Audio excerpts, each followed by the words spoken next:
सलुआ के पापा गोइल बानी लइका देखे। अब देख ठीक भइल कि ना भइल, अपने आइम तो बतलाई।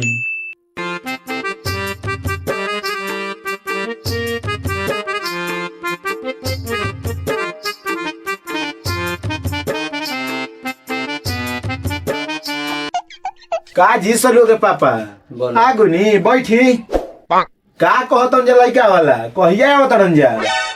का कहीं सलुआ के माई लइका वाला तबे ही है जब हमने घर धन दौलत हो जाई। का ई रिश्ता फाइनल ना भइल? हे भगवान, लागत अब हमार लड़की कुंवारे रह जाई। ना शांति, ऐसा अशुभ बात मत बोलो शाम के बेरा में। जाना तारू शांति, भले हमनी के गरीब बनी जा, लेकिन भगवान एक न एक दिन जरूर नजर फेरी है। हमनी के बेटी कुंवार ना रही शांति, काहे ना दूसरा काठा बेच दिया ओकरा खातिर। बात खाली बिटिया के शादी के रहित तो हमनी के सह सकत रही जा, लेकिन बात यहाँ ई बा कि फिर सूरज बेटवा के भविष्य के का होई? तू ही बताव अब हम का करी। जेकर दुआरी पर जातानी उ खाली दान दहेज के बात करता। मांगता लोग अपाची, बुलेट, पल्सर, इतना मनी गहना पैसा। बताव हमनी के पास बा क्यों देव जा? तो रहुआ का कहानी हो? का कही हम, हमारा मुंह से तनिको आवाजे ना निकलल हो। चारों तरफ अन्हारा छागी रहे। हम उठ के चल देनी है। छोड़ी जाए दी, ई सब बात के टेंशन ना लेवल जाला। आ चली हाथ गोड़ धोई खाना खा ली। हाँ ठीक कहता हूँ, ढेर बेरा उल चलो। का भइल बाबूजी, रउआ उदास लागतनी? हमरा से तुम कुछ छुपावत तड़ू का? ना बेटा कुछ ना, तू जाके बाबूजी के खाना काट दो, हम तार बाबूजी के लिए का आवतनी। ठीक बा माई, हम बाबूजी के खाना काट के रखतनी। जा। अरे हमाली के रुपया पसिया बगान में होई नु। हाँ होई, लेकिन साला हंटर 30 रुपए ताड़ी देवे लागल। हैं? हाँ। हमारे से पैसा मांगी? चिरत नहीं करे हमारे के? पूरा देव पंचायत हमरा के चिन्हला। ठीक बा, चल, चली। हमार नाम सुन के बढ़िया बढ़िया आदमी पे साफ कर देलो। ठीक बा, चल तो। करे रुपना। अरे मालिक आए बैठी बैठी। ताड़ी उड़ी गली पियावा। क्या तारी तनी कनी के तो? मस्त कनी मन करो। मालिक कौन हंटर पिया बोली? अरे रुपवा जी मालिक। तारी एक पेड़ पे के बानू रे। हाँ कहीं मिलावट उलावट नहीं खानू कहिले। ना ना तारी कसम सरकार, ई तारी ना हमार लाड़ी हो। तो धार तो तनी तारी देखी तो तारी के कमाल।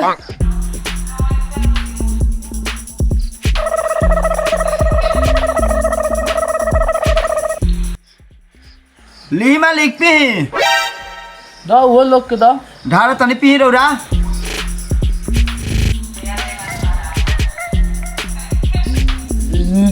काहे मालिक ठीक नहीं का? तारी तो एकदम फर्स्ट क्लास पर है। आओ दी मालिक, गौवा में हमार तोरिया खूब बेचाला, एक टॉनिक समझ के पियला। ली धरी तो मारी रौरो पी तो।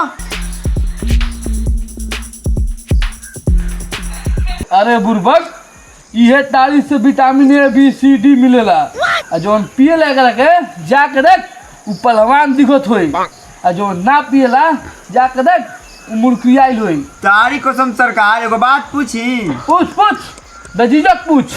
सरकार हमरो के जुगाड़ लगा देते नु तो हमारा ऊपर बहुत एहसान रही माई बाप। कैसन जुगाड़ रे? कहीं तू छामिया के बात निखस नु करत? जी मालिक ओकरे बात करो तनी। मलिकार एक रात हमरो रंगीन हो जाइत नु, मजा आ जाइत तारी कसम।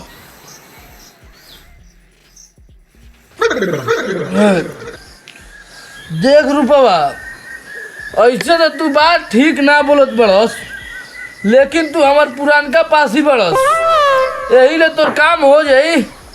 तारी कसम सरकार छमिया निमन मिली नु। अरे ससुरा, मोछू जगह जुबान देलन नु, ओकरा के निमन मालो देलन। हम ठाकुर है ठाकुर, तोरा नजर में कौन बाई सन तो बताओ। जी हजूर। चल तावड़ी तारी धार। सरकार तारी तो खत्म हो गई। तू ना जान लछ कि मोछू कौनो भेड़ बकरी ना हवन जे चुल्लू भर तारी में मस्त हो जिहन।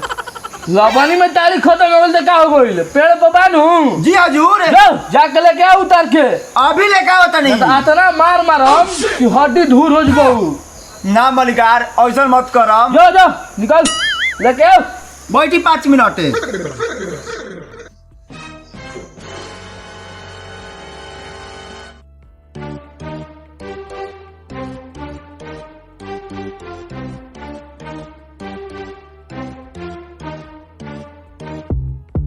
पता नहीं क्या उनकर कब आई है हमारा के जब बुला के अपने न पता बढ़ल 10 बज गई अभी तक ना आइलन।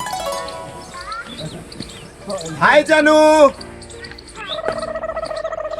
आई लव यू जानू। तोहर पता बढ़ुए कब ले इंतजार करता नी। आ का होगल करे जा तू काहे खिसिया ताड़ू? तोहर बुझात नहीं खे इंतजार करत करते 11 बज गई। ऐसे करबा तो एक दिन हमारा के खोए के पड़ी। तू ऐसे काहे कह ताड़ू करे जा?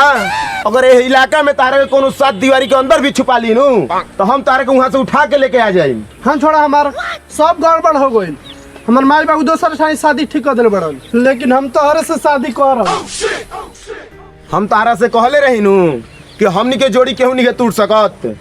आ हमरो वादा बा कि जब शादी करम तो हम तोहरे से करम।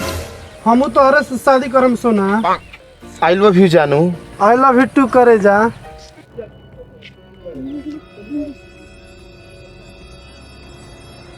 उहे होई जोन होखे के चाहिए। बाबूजी रहुआ वाह बेटी वाह, तू ये पढ़ाई करते कॉलेज के, तू आज मौसू ठाकुर के नाक कटवा दिली से हमार ठाकुर खानदान के इज्जत तू माटी में मिला दिली। हुकुम सरकार कोई ना दोनों के काट दी। पहले एक घरे लेके चल, एक प्यार के भूत ओहिजे उतरी। खबरदार जे हमारे प्यार के हाथ लगाई। तो का को लेबू सियार के बच्चा से मरवा देबू। हटाओ सला के हमरा के सोजा ले। चलो ना तो सब तरह की बाकी पूरा हो जी। अरे साला कुकुर हम तोर खून पी जाइम। देखत के बारे मार चला के इज्जत मार मार मुआ दे चला के। चल छोड़ दे करके मर गई। चल घर चल लोग आए तो पूछल जाओ। चली